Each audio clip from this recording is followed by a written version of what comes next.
Hi guys, welcome to my kitchen. That's sort of clean, just ignore the pile of dishes.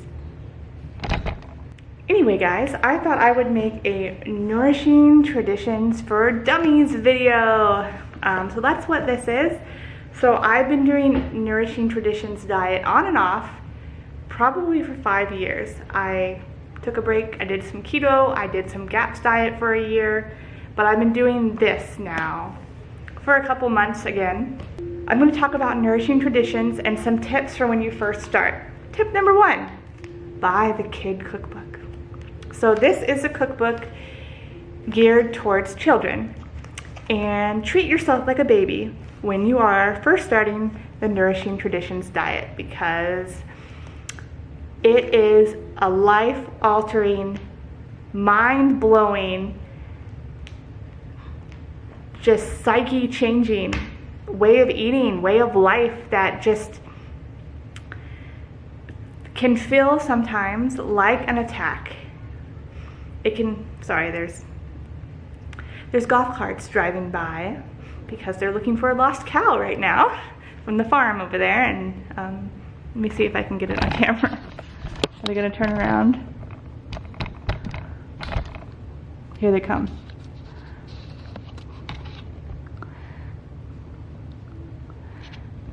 They were driving really slow, and you can clearly see me talking to a camera in here. And I was like, awkward moments.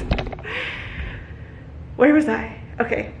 This diet is going to make you question every single thing that you've ever been told about food, at least as an American who was raised on the standard American diet, who had to relearn everything, including the food pyramid. This diet is like doing a 180. It's life altering, and it's emotional. That's what I'm getting at. It's emotional. This is gigantic. This is like too much. This was too much information for me. This, I bought it originally for my son. I was thinking, okay, my son and I will go through this. We can do a recipe a week. I can teach him how to cook the Nourishing Traditions diet from childhood, and he won't have to have this whole adjustment and awkward stress period in his life where he, you know, is crying because macaroni and cheese in a box is not food. I'm not sure I can put it into words, but so I got this and I was like, I love this. It's not as thick, it's very simple. There are pictures. It's just what I needed, and we have been cooking basically from this. It's simple, and I've been loving it. My children have been loving it because they've been helping. They can see the pictures without reading. They can be like, oh mommy, we need sour cream. I see sour cream, I see corn. It has small chapters instead of like tons and tons of information. It's got small chapters in here, here's there about their ferments and everything. This is a breath of fresh air. Start here. I'm still cooking on here. I make like 2 or 3 recipes out of here that I just know and love, and that are just like staples that I've made before.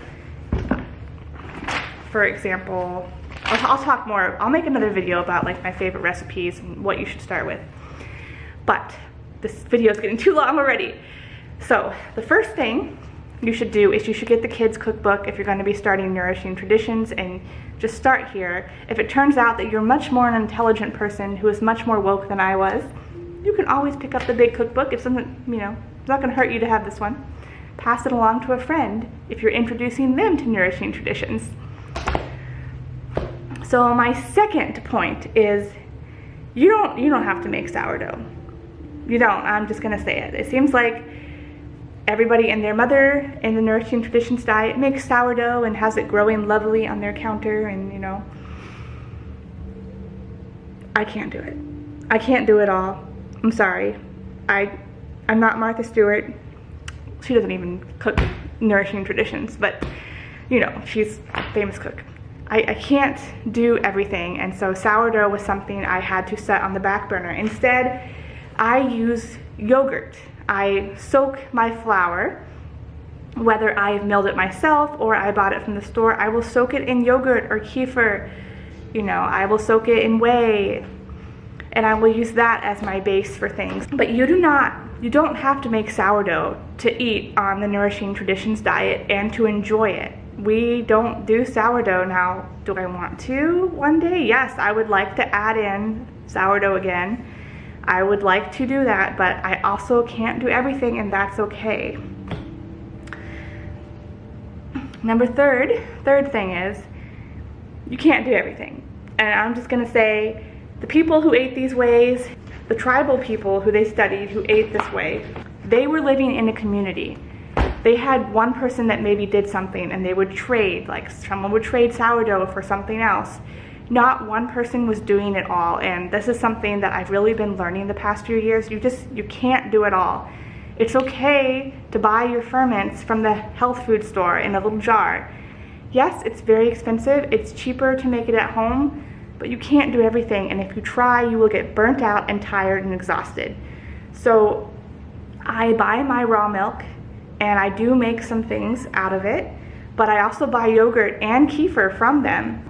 So I make creme fraiche, I make sour cream sometimes, I'll make my whey for doing the ferments, and I don't ferment every week. I probably do it once every 3 to 4 months. It doesn't, you know, I'll make a big batch. It lasts a long time when you're only having a tablespoon with every meal.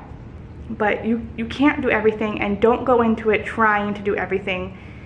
I did, and that's why I would fall off the wagon. That's why I felt like it was impossible, and why I was burnt out, and I was tired, and I was in my kitchen all the time. You can't do it all. And number 4, and my last tip, and this is a big one, is you don't need this cookbook to do the Nourishing Traditions diet. You don't. If you want to get one and you want to start with it, like I said, I would recommend this one first. But the biggest thing that I did for the first month or 2 when I was starting this diet is I just made the meals that we usually made, but made them Nourishing Traditions. So for example, we usually have tacos once a week. So for example, we have tacos once a week. So I will take the beans, I will soak them in apple cider vinegar is what I usually use, but there's so many different things you can soak them in.